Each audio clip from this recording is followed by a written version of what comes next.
এই আলুর যে লিচি ফ্লেভারটা, আমি অন্য ফ্লেভার ট্রাই করিনি, এটা আমার এত ভালো লাগে।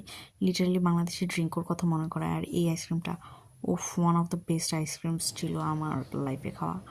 দেন হচ্ছে আমি একটা দাওয়াতে চলে গেছিলাম এই দিন। সো দাওয়াতে গিয়ে এগেইন সেম কাহিনী রিপিট হয়।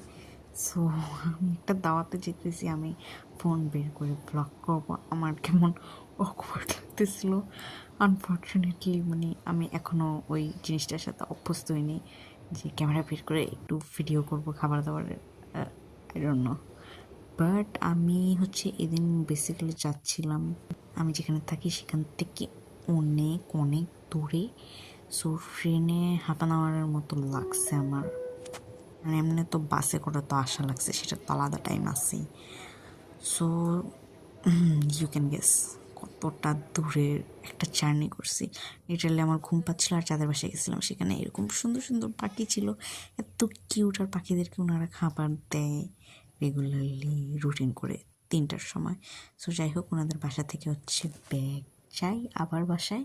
So I was waiting for the train and সন্ধ্যা হয়ে গেছিল। দেন আমার আর কি অবস্থা, একদম চুলের 13টা বেজে গেছে, এত বাতাস ছিল।